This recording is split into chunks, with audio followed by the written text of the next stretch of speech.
അസ്സലാമു അലൈക്കും വറഹ്മത്തുള്ളാഹി വബറകാതുഹു.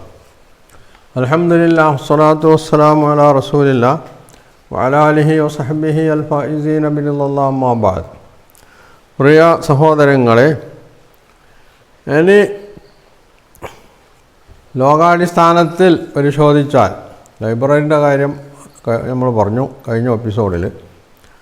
ഇനി ലോകാടിസ്ഥാനത്തിൽ പരിശോധിച്ചാൽ ഇസ്ലാം വരുന്ന കാലത്ത് ലോകത്തിൻ്റെ വൈജ്ഞാനിക അവസ്ഥ എന്തായിരുന്നു, ഇസ്ലാം വന്നതിൻ്റെ ശേഷം എന്ത് മാറ്റമാണ് ലോകത്ത് വൈജ്ഞാനിക മേഖലയിലുണ്ടായിരുന്നത്, ഇത് പരിശോധിച്ചാൽ കാണാവുന്ന ഒരു മഹാ അത്ഭുതം, ലോകത്ത് വിജ്ഞാനം വളർന്ന് വികസിച്ചിട്ടുള്ളത്. അത് ശാസ്ത്രമായിരുന്നാലും, ശാസ്ത്രം എന്ന് പറഞ്ഞാൽ ഗോളശാസ്ത്രം പോലുള്ള ശാസ്ത്രങ്ങൾ എല്ലാം ശാസ്ത്രം തന്നെയാണ്. മറ്റ് വൈജ്ഞാനിക മേഖലകളിലുമൊക്കെ ഇസ്ലാമിൻ്റെ ആവിർഭാവത്തിന് ശേഷം, അതും മുസ്ലിങ്ങൾ കൈക്കാണ് ഈ വിജ്ഞാനീയങ്ങളൊക്കെ വളർന്നിട്ടുള്ളത് എന്ന് കാണാൻ കഴിയും. അതിൻ്റെ ചില ഉദാഹരണങ്ങൾ നമുക്ക് പറയാം. മൊറോക്കോയിലെ ഫാസ് എന്ന പ്രദേശത്തുള്ള ജാമിയത്തുൽ ഖസ്വീൻ, ഇത് ഏതാണ്ട് 1000-ലധികം വർഷം പഴക്കമുള്ള ഒരു ലൈബ്രറിയാണ്. ഫാത്തിമ ഫിഹിരി എന്ന് പറയുന്ന ഒരു സ്ത്രീയാണ് ഈ സർവകലാശാലയ്ക്ക് തുടക്കം കുറിച്ചിട്ടുള്ളതെന്നാണ്. ഇസ്ലാമിക ബോധമുള്ള, ഇസ്ലാമിന് വേണ്ടി തൻ്റെ സമ്പത്ത് ചെലവഴിക്കാൻ തയ്യാറുണ്ടായിരുന്ന ആ മഹദി ഇസ്ലാമിക വിജ്ഞാനീയങ്ങൾക്ക് മാത്രമല്ല മറ്റ് വിജ്ഞാനീയങ്ങൾക്കടക്കം അതിനുപകാരപ്പെടുന്ന വിധത്തിലുള്ള ഒരു സ്ഥാപനം ഉയർത്തിക്കൊണ്ടുവരാൻ അതിന് തറക്കല്ലിട്ടത്, അതിൻ്റെ ആദ്യ പ്രാഥമികമായിട്ടുള്ള പ്രവർത്തനങ്ങൾക്ക് തുടക്കം കുറിച്ചിട്ടുള്ളത് ഫാത്തിമ ഫീലിയാണ്. ഇസ്ലാമിക സമൂഹത്തിൽ പുരുഷന്മാർ മാത്രമല്ല പെണ്ണുങ്ങളും സ്ത്രീകളും ഈ രംഗത്ത് വലിയ മുന്നേറ്റമാണ് കാഴ്ചവെച്ചിട്ടുള്ളത്. നേരത്തെ നബി സല്ലല്ലാഹു അലൈഹി വസല്ലമയാണ് മദീനയിൽ ഇസ്ലാമിൻ്റെ തുടക്കത്തിൽ അക്ഷരവിദ്യാഭ്യാസത്തിന് തുടക്കം കുറിച്ചിട്ടുള്ളതെന്ന് പറഞ്ഞിട്ടുണ്ട്. അതിനെ തുടർന്ന് പിന്നീട് സംഭവിച്ചിട്ടുള്ളതിൽ ഒന്ന് മാത്രമാണ് ഈ ഖസ്വീൻ ലൈബ്രറിൻ്റെ കാര്യം എന്ന് പറയുന്നത്. ഇനി മറ്റൊരു സംഗതി,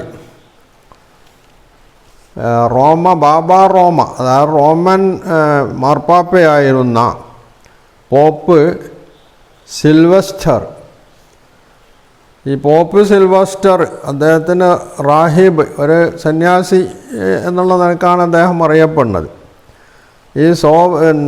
ഈ പോപ്പ് സിൽവസ്റ്റർ അദ്ദേഹം ചെയ്തിട്ടുള്ളത് എന്താണ്, അദ്ദേഹമാണ് അറബി അക്കങ്ങൾ യൂറോപ്പിൽ പ്രചരിപ്പിച്ചിട്ടുള്ളതെന്നാണ്. എന്ന് മാത്രമല്ല, അദ്ദേഹം ലാറ്റിൻ ഭാഷയിലേക്ക് അറബി വിജ്ഞാനീയങ്ങൾ പരിഭാഷപ്പെടുത്തുക കൂടി ചെയ്തു എന്ന് പറയുന്നുണ്ട്. അപ്പോൾ അദ്ദേഹത്തിന് ഇത് എവിടെ നിന്നാണ് കിട്ടിയിട്ടുള്ളത്? അതും ഇസ്ലാമിക ലോകത്ത് നിന്നാണ് കിട്ടിയിട്ടുള്ളത് എന്നുള്ളതാണ് അതിനുള്ള മറുപടി. അതിന് പുറമെ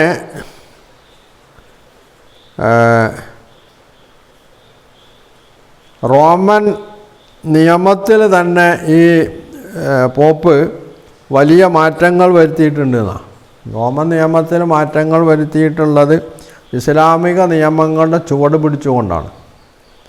അപ്പോൾ ഇസ്ലാമിക നിയമങ്ങളുടെ ചുവട് പിടിച്ചുകൊണ്ട് റോമൻ നിയമത്തിൽ മാറ്റം വരുത്തുക എന്നുള്ളത് ഒരു ചില്ലറ കാര്യമല്ല. വിശേഷിച്ചും ക്രൈസ്തവ ലോകം ഇസ്ലാമിന് എതിരിൽ തിരിഞ്ഞ, അല്ലെങ്കിൽ ഇസ്ലാമിനെ എതിർത്തുകൊണ്ടിരിക്കുന്ന ഒരു കാലഘട്ടത്തിൽ, അപ്പോൾ അത് അദ്ദേഹം ഇസ്ലാമിൻ്റെ നിയമങ്ങൾ എന്ന് പറഞ്ഞുകൊണ്ടല്ല ആയിരിക്കില്ല ആ മാറ്റങ്ങൾ വരുത്തിയിട്ടുള്ളത്. അത് മറ്റേതോ പേര് അദ്ദേഹം മാറ്റം വരുത്തി എന്നുള്ളത് ശരിയാണ്. പക്ഷേ ആ മാറ്റം അദ്ദേഹം വരുത്തിയിട്ടുള്ളത് ഇസ്ലാമിക ലോകത്തിൻ്റെ വൈജ്ഞാനികമായിട്ടുള്ള ഈ നേട്ടങ്ങൾ കണ്ടുകൊണ്ടാണെന്നുള്ളതാണ് അതിൽ നിന്ന് മനസ്സിലാക്കാൻ പറ്റുന്ന സംഗതി. മനസ്സിലാക്കാന്നല്ല, ചരിത്രപരമായിട്ട് തന്നെ ഉള്ളൊരു സംഗതിയാണത്. മറ്റുള്ള സംഗതി, സബ്തായി ഇബ്ന അബ്രഹാം എന്ന് പറയുന്ന ഒരു ജൂതൻ, അദ്ദേഹം മുസ്ലിങ്ങളുടെ 10-ാം നൂറ്റാണ്ടിൽ, ക്രിസ്താബ്ദം 10-ാം നൂറ്റാണ്ടിലാണ് അദ്ദേഹം മുസ്ലിങ്ങളുടെ ബന്ധനത്തിലകപ്പെടുന്നത്. അങ്ങനെ അദ്ദേഹം ബഗ്ദാദിൽ താമസിക്കുകയും അറബി ഭാഷ പഠിക്കുകയും എന്നിട്ട് മുസ്ലിങ്ങൾ വളർത്തിയെടുത്ത വൈദ്യശാസ്ത്രം പഠിച്ചിട്ട് അദ്ദേഹമാണ് യൂറോപ്പിൽ ഈ ആധുനിക അന്നത്തെ ഭാഷ്യമനുസരിച്ചുള്ള ആധുനിക വൈദ്യശാസ്ത്രത്തിന് പഠനത്തിന് തുടക്കം കുറിച്ചിട്ടുള്ളത്. അവിടെ മുസ്ലിങ്ങളുടെ ഈ വൈദ്യശാസ്ത്രവുമായി ബന്ധപ്പെട്ടിട്ടുള്ള അഭിപ്രായങ്ങളാണ് ഇദ്ദേഹം യൂറോപ്പിൽ പ്രചരിപ്പിച്ചിരുന്നത് എന്നുകൂടി ചരിത്രം രേഖപ്പെടുത്തുന്നുണ്ട്. ഇനി കർത്താജ് എന്ന് പറയുന്ന സ്ഥലത്ത് താമസിച്ച കോൺസ്റ്റൻ്റൈൻ, അദ്ദേഹം റോമിലേക്ക് മടങ്ങിപ്പോണത് 10-ാം നൂറ്റാണ്ടിലാണ്. അന്ന് അദ്ദേഹം ചെയ്തിട്ടുള്ളത് മുസ്ലിങ്ങളുടെ ഗ്രന്ഥങ്ങൾ പരിഭാഷപ്പെടുത്തുക എന്നുള്ളതാണ്. അതുപോലെ തന്നെ ഈ യൂറോപ്പിൽ വൈദ്യം പഠിക്കാനുള്ള ആദ്യത്തെ സ്ഥാപനം തുടങ്ങിയത് മുസ്ലിങ്ങളായിരുന്നു എന്നുള്ളതാണ്.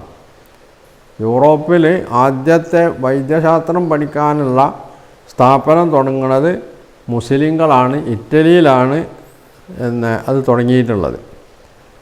അതുപോലെ തന്നെ എസ്ബീലിയ, സ്പെയിനിൽ ഈ വാനനിരീക്ഷണ കേന്ദ്രത്തിന് തുടക്കം കുറിച്ചതാരാണ്? മുസ്ലിങ്ങളായിരുന്നു എന്നുള്ളതാണ്. അപ്പോൾ ഇങ്ങനെ വൈജ്ഞാനിക മേഖലയിൽ നമ്മൾക്ക് തുടരാം. വൈജ്ഞാനിക മേഖലയിൽ ഒരുപാട് മേഖലകളിൽ ഇസ്ലാമിൻ്റെ മുസ്ലിങ്ങളുടെ സംഭാവനകൾ ഉണ്ടായിട്ടുണ്ടെന്ന് മാത്രമല്ല, ആ കാലഘട്ടത്തിൽ മുസ്ലിങ്ങളാണ് ഇതിലൊക്കെ മുമ്പിലുണ്ടായിരുന്നത്.